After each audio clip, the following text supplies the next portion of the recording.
আপনারা ভালো বলতে পারবেন বাংলাদেশের নায়িকাদের কি কোনো ঘাটতি আছে? আপনি বলেন, নায়িকারা কি কম সুন্দর? অবশ্যই সুন্দরী। বাংলাদেশের নায়িকা আছে, এখন সাকিব খান কেন বাংলাদেশের নায়িকা নিয়ে কাজ করছেন এটা তো সাকিব খান ভালো বলতে পারবে, আমি কিভাবে বলবো? সাকিব খান ইন্ডিয়ান নায়িকা নিয়ে কাজ করছে, আমার জীবনের প্রথম ছবি তো আমি সাকিব ভাইয়ের সাথে করেছি। আমার বিয়ের পর আমরা হানিমুনেও কোথাও যাইনি। আমাকে ডায়মন্ডের রিং উপহার দিয়েছে, আমি আমার হাজবেন্ডকে একটা ডায়মন্ডের রিং উপহার দিয়েছি। অবশ্যই আমি অনেক এক্সাইটেড যে আমাদের সামনে ঈদ আসছে। ঈদে আমাদের অনেক ধরনের প্ল্যান থাকে, নতুন জামা পরা, ঈদের সালামি নেওয়া, ভালো ভালো খাবার খাওয়া, বন্ধু বান্ধবদের সাথে দেখা করা, আরো অনেক অনেক আয়োজন থাকে। তো ঠিক সেম ভাবে আমারও অনেক প্ল্যান আছে। এই তো এখনো শপিং করছি, ঈদের জন্য কেনাকাটা করছি, পরিবারের জন্য, আত্মীয় স্বজনদের জন্য কেনাকাটা হচ্ছে। এই তো অবশ্যই আমার পক্ষ থেকে আমার হাজবেন্ডের জন্য উপহার থাকবে। সে যা পছন্দ করছে আমি তাই তাকে কিনে দিচ্ছি। পাঞ্জাবি থেকে শুরু করে আরো যা যা আছে সবকিছুই, মানে একটা মানুষের যা প্রয়োজন হয় তাই। সালোয়ার কামিজ কিনে দিয়েছে, আরো অনেক শপিং বাকি আছে আমাদের। আমাকে ডায়মন্ডের রিং উপহার দিয়েছে, আমি আমার হাজবেন্ডকে একটা ডায়মন্ডের রিং উপহার দিয়েছি। অবশ্যই সালোয়ার কামিজ পরবো, চারারা ঘাড়ারা এই টাইপেরই কিছু কিনবো।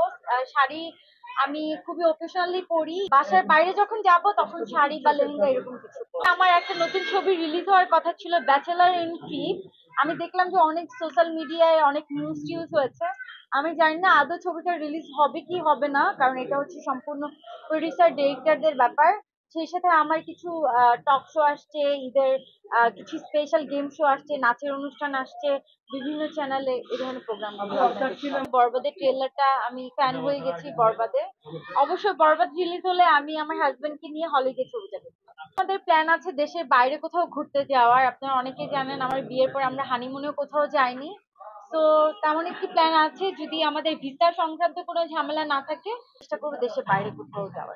স্যানজেন ভিসার জন্য অ্যাপ্লাই করেছিলাম, স্যানজেন ভিসা হতে অনেক টাইম লাগবে, আর এই জন্য স্যানজেন ভিসা এখন আমরা পাইনি। সম্ভবত মালয়েশিয়া, সিঙ্গাপুর এরকম কিছু একটা plan। অবশ্যই সাকিব খানের ছবি বরবাদ, বরবাদটাকেই আমি ফার্স্ট প্রায়োরিটি দিচ্ছি। এটা তো হচ্ছে প্রযোজক পরিচালকদের ব্যাপার, আর গল্পে যাকে পরিচালক সিলেক্ট করবে অ্যান্ড পুরো টিম যাকে সিলেক্ট করবে সেই তো কাজ করবে। এখন সাকিব খান ইন্ডিয়ান নায়িকা নিয়ে কাজ করছে, এটা আমার মনে হয় এটা টিম হয়তোবা চেয়েছে বা গল্প ডিমান্ড করছে। বাংলাদেশের নায়িকা আছে, এখন সাকিব খান কেন বাংলাদেশের নায়িকা নিয়ে কাজ করছেন এটা তো সাকিব খান ভালো বলতে পারবে, আমি কিভাবে বলবো? অবশ্যই নায়িকাদের উপর পড়ে, বাংলাদেশের নায়িকারা তো অনেক সুন্দর, কেন পড়বে না? সাকিব খান বাংলাদেশের সব নায়িকাকে নিয়ে তো কাজ করেছে, যেমন আমার জীবনের প্রথম ছবি তো আমি সাকিব ভাইয়ের সাথে করেছি হিটম্যানটা। তো আমার মনে হয় যে ট্রেন্ডিং চেঞ্জ হচ্ছে, তো এই জন্য হয়তো বা ইন্ডিয়ান নায়িকা নিয়ে কাজ করছে, আবার কিছুদিন পরে হয়তো বাংলাদেশের নায়িকা নিয়ে কাজ করবে। আপনারা ভালো বলতে পারবেন বাংলাদেশের নায়িকাদের কি কোনো ঘাটতি আছে?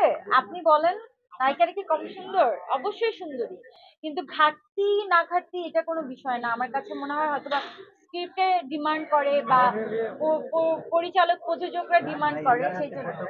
সারা বছরই শুটিং করি, সারা বছরই ইনকাম করি, আমার টাকা জমাই। তো আমার মনে হয় যে এই একটা রোজার ঈদে যদি আমরা বাজেট লিমিটেড করে রাখি তাহলে হবে না।